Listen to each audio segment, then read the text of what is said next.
It's such an honor to host you. I can call you a friend now. You and I met at the Hack Your Health conference. You were so kind. It was so great to chat with you and meet you. I think it was Scott that introduced the two of us.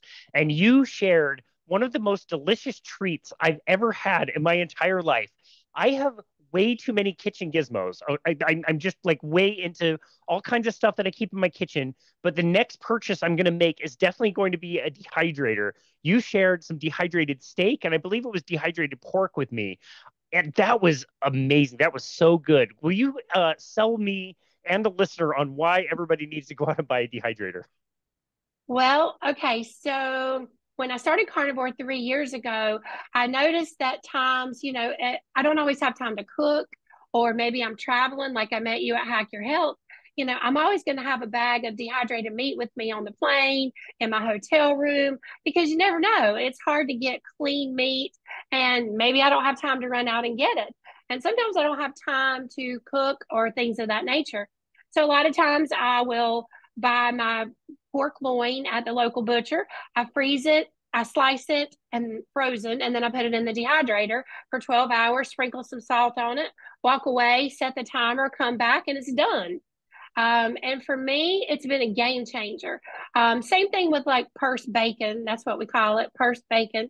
That's Kelly Hogan's slogan, purse bacon. So, you've always got that bacon. You got a little bag of bacon with you at the airport and you're kind of hungry and you eat the bacon. Or you have a bag of like brisket, some dehydrated brisket, take it with you anywhere. You don't have to refrigerate it. It's just really convenient. You can take it, on a trip, a motorcycle ride, a hiking, take it to the pool, wherever you go. And it's just convenient because it's dehydrated. You don't have to worry about it. That's amazing. It was so tasty. You mentioned pork loin, and you mentioned other kinds. I've seen the video where you're making it out of ribeye, which I also tried, which was absolutely delicious. We have so many more brands available to us now as carnivores than we did several years ago. There's been a lot of startup companies that are offering things like dehydrated meat, and I really love and respect that. It's really great, but they're also, oh my goodness, they're so expensive. When you say pork loin, I mean, that's something I can go buy at my store for a few bucks a pound. It's really, really inexpensive. Do you find that doing your own dehydrated meat has saved you just tons of money? Yes, tons of money. So first off, if someone is interested in dehydrated meat, a lot of the beef jerky that's sold in grocery stores and convenience stores and all that, you have to be really careful because there's a lot of sugar in it. It actually has carbs in it. So meat does not have carbs in it.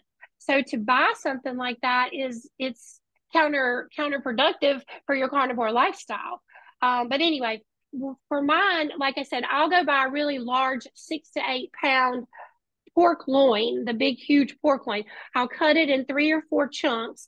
I put that in the freezer in a square, like bowl so that it will hold its shape while it freezes. Once it freezes, I take it out and I slice it with a frozen meat slicer. And I have all this linked on my YouTube in my videos to which ones I use on Amazon. So I'll use the frozen meat slicer. I'll slice it really thin, lay it out, and then sprinkle some Redmond's powdered salt on it. And then, like I said, it goes in the dehydrator. I mean, that locally costs me like, I don't know, 250, 260 a pound. It's Wow. extremely inexpensive. But the reason the beef jerky is so high is because meat is high, but when I first started carnivore, I was buying a lot of the brand name carnivore treats, dehydrated meats, things of that nature. And that's kind of where I got the idea. I even started at first with the old white round dehydrator that you Yeah. used when I was keto that I did fruit on, and that doesn't work very good for meat. It just doesn't. The fan is in the bottom, so the air comes up and it doesn't get it as good. But I did use that for a while. Then I purchased a dehydrator with the fan in the back. So it blows across all the trays of the meat. That is the much better way to go. I have that also linked in my videos for Amazon. But, as far as even if you get ribeye, which I do brisket, I do pork loin, I do ribeye, I do hamburger, I do chicken, I do sausage. Sometimes I just do ribeye fat. Like you can buy ribeye fat at your local butcher or sometimes even grocery stores, and I place it there the same way and dehydrate it. And it is literally like carnivore candy. The dehydrated pork loin, you can be a witness to this. It tastes like Lay's potato chips. Yeah. It's that crunchy, crispy with a little salt. And that's Wow. all it is pork and salt.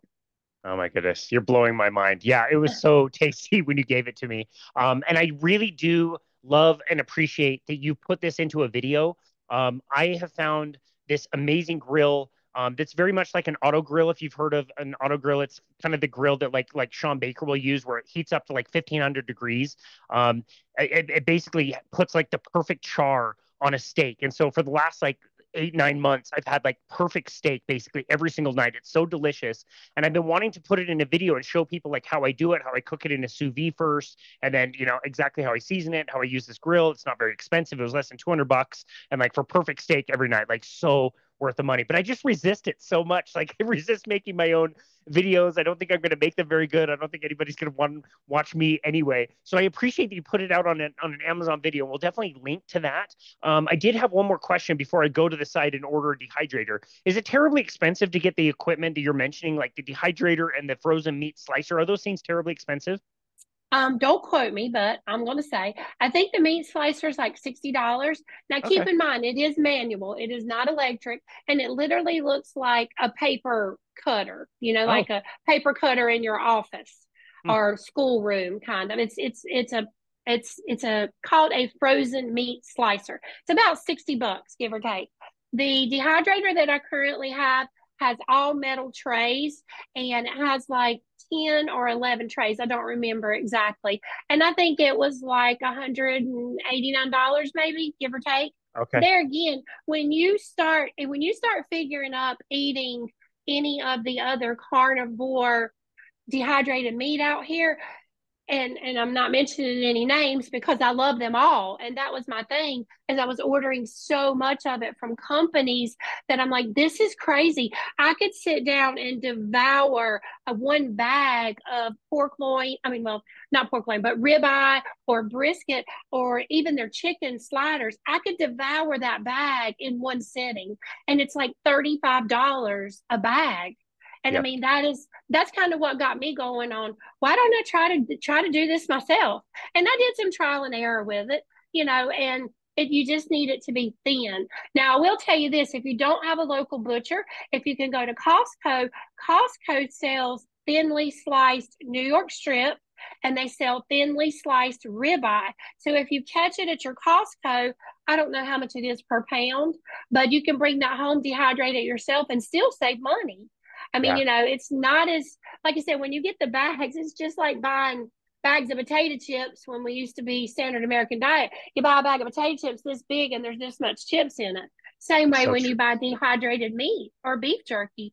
I mean, and the reason it's so expensive is because meat is expensive, but you can make your own much, much more cost effective.